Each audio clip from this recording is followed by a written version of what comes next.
నమస్కారం అండి. నేను doctor Pradeep Vajja, MD physician, registrar endocrinologist, Bhaskara hospital, Shapur, గండిమైసమ్మలో చేస్తున్నా అండి. మనం ఇప్పుడు వెరీ ఇంపార్టెంట్ టాపిక్ ఏంటి అంటే, మనం ఇప్పుడు లివర్ పాడవుతుంది అని తెలుసుకోవడానికి సంకేతాలు ఏంటి అన్న దాని గురించి మనం ఈరోజు డిస్కస్ చేద్దాం. అసలు లివర్ పాడవుతుంది అనే సంకేతాల కంటే ముందు అసలు లివర్ చేసే పని ఏంటి అన్నది మనం ముందుగా తెలుసుకోవాలి. తర్వాత దాని యొక్క సంకేతాలు ఏంటి అన్నది మనం డిస్కస్ చేద్దాం.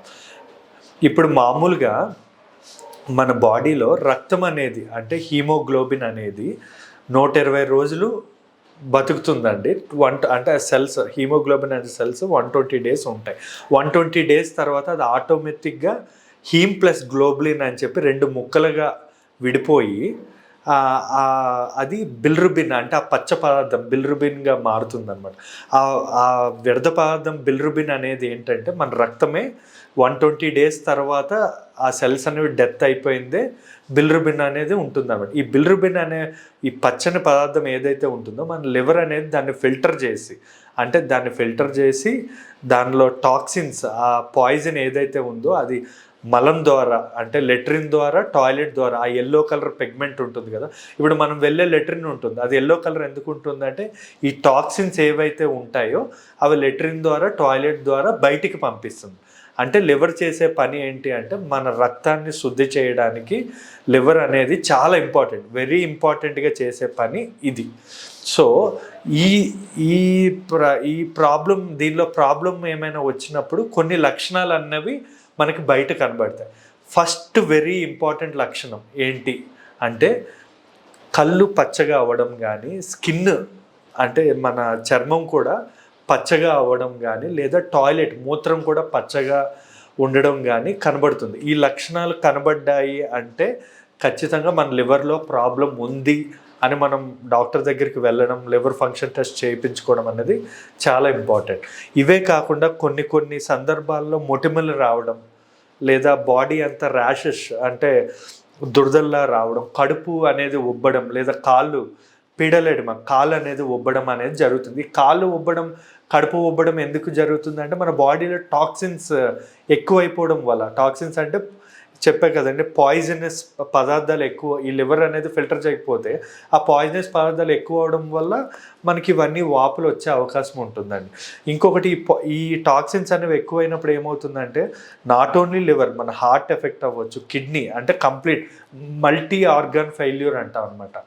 పాయిజన్ అనేది దేనికైనా పాయిజనే కదండి, అది దానివల్ల కిడ్నీ పాడవచ్చు, లేదా హార్ట్ పాడవచ్చు, లేదా సెప్సిస్లో మన రక్తం పాడవచ్చు. సో ఏదైనా పాడై ఇలాంటివన్నీ అయ్యే అవకాశాలు ఉంటాయి. కొన్ని సందర్భాల్లో కొంతమంది బరువు తగ్గడం అనేది కూడా చూస్తూ ఉంటాం.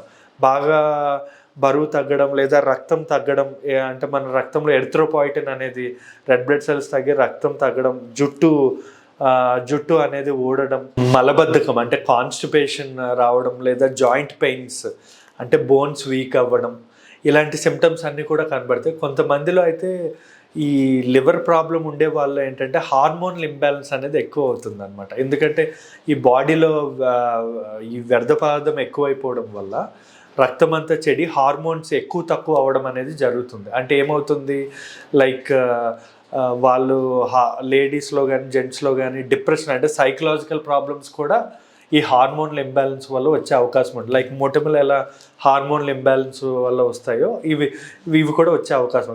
కొన్ని సందర్భాల్లో మోషన్ నుంచి బ్లడ్ రావడం, అంటే మోషన్ నల్లగా అవడం, అంటే మోషన్ మామూలుగా ఎట్లా అవుతుంది, ఎల్లో కలర్లో ఉండాలి. అంటే ఎల్లో కలర్ అనేది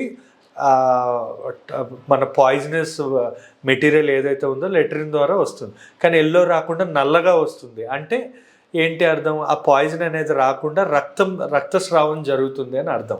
ఇంకోటి, లివర్లో వేరే అంటే విటమిన్ డి స్టోర్ చేస్తుంది లివర్, యాంటీ ఆక్సిడెంట్స్, మన బాడీ అంతా ఫిల్టర్ చేసి యాంటీ ఆక్సిడెంట్స్ కూడా మన లివర్లో అనేవి ప్రొడక్షన్ అవుతాయి. సో ఇప్పుడు మనకి ఈ యొక్క సిమ్టమ్స్ ఏవైనా కనబడ్డాయి అంటే మనం లివర్ అనేది పాడవుతుంది అని అర్థం. మనం డాక్టర్ దగ్గరికి వెళ్తే కొన్ని టెస్టులు చేసి దానికి తగ్గట్టు ట్రీట్మెంట్ పెడతారు. మనం టైంకి ట్రీట్మెంట్ తీసుకోకపోతే చాలా ప్రాబ్లం అవుతుందండి. ఫర్ ఎగ్జాంపుల్, ఫస్ట్ స్టేజ్లో అయితే అక్యూట్ లివర్ డిసీజ్ అంటాం, ఏఎల్డి.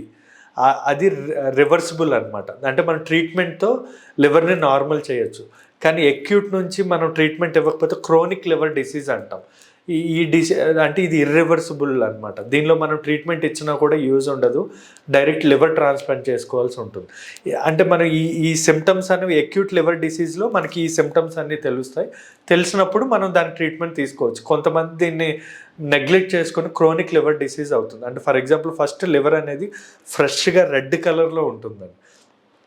తర్వాత మనం ట్రీట్మెంట్ ఇవ్వకపోతే ఫ్యాటీ లివర్ అంటాం.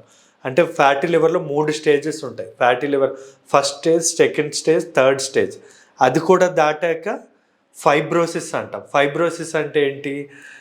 లివర్ ఎలాస్టిసిటీ పోతుంది. ఇప్పుడు మనం లివర్ అనేది మనకు సాగే గుణం ఉంటుంది, కానీ అది మనకు దెబ్బ మీద దెబ్బ తగలడం వల్ల ఏమవుతుంది అంటే ఆ లివర్ అనేది సాగే గుణం కూడా పోతుంది. దాన్ని లివర్ ఫైబ్రోసిస్ అంటాం.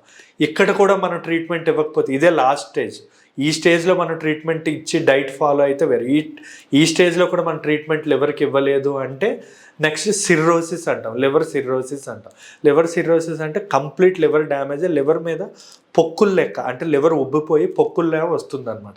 ఇది లివర్ సిర్రోసిస్ అంటాం. ఈ స్టేజ్లో మనం చేసేది ఏమీ ఉండదు, మనం లివర్ ట్రాన్స్ప్లాంట్ తప్ప. సో మనకి 4 స్టేజ్లు ఉన్నాయి. ఈ 4 స్టేజ్ల్లో మనం కరెక్ట్గా డాక్టర్ దగ్గరికి వెళ్ళాము అంటే మనం లైఫ్ లాంగ్ మనం హ్యాపీగా ఉండొచ్చు. మళ్ళీ డాక్టర్ దగ్గరికి వెళ్ళకుండా మెడికేషన్స్తోనే మనం అవాయిడ్ చేయొచ్చు. ఇంకొకటి, మనం ఇప్పుడు లివర్ ప్రాబ్లమ్స్ గురించి తెలుసుకున్నాం కదా, ఇదే కాకుండా మనం ఏమేమి జాగ్రత్తలు తీసుకోవాలి ఒకసారి లివర్ ప్రాబ్లమ్ స్టార్ట్ అయినప్పుడు కానీ, లేదా మళ్ళీ ఇలాంటి లివర్ ప్రాబ్లమ్స్ రాకుండా ఉండడానికి ఏ జాగ్రత్తలు తీసుకోవాలి అన్నది మనం తెలుసుకుందాం. ఇప్పుడు మెయిన్గా దీనికి వెరీ ఇంపార్టెంట్ ఏంటంటే, మినిమం లివర్ ప్రాబ్లం ఉన్న వాళ్ళు కొంచెం వాటర్ అనేది ఇంటేక్ తీసుకోవాలి. వాటర్ బాగా తీసుకోవాలండి. మళ్ళీ మీకు ఇక్కడ ఒక ఇండికేషన్ ఉంది ఏంటంటే, లివర్ సిర్రోసిస్ అయినప్పుడు వాటర్ ఎక్కువ తీసుకోకూడదు. ఎందుకంటే ఆల్రెడీ మన పొట్టలో లివర్ పాడైపోవడం వల్ల మన పొట్టలో నీరు పేరుకుంటుంది కదా, మనం వాటర్ తీసుకుంటే ఇంకా ఫ్లూయిడ్ ఓవర్లోడ్ అవుతుంది. అంటే వాటర్ శాతం అనేది ఎక్కువ పెరిగి పొట్ట అనేది ఇంకా ఉబ్బిపోతుంది.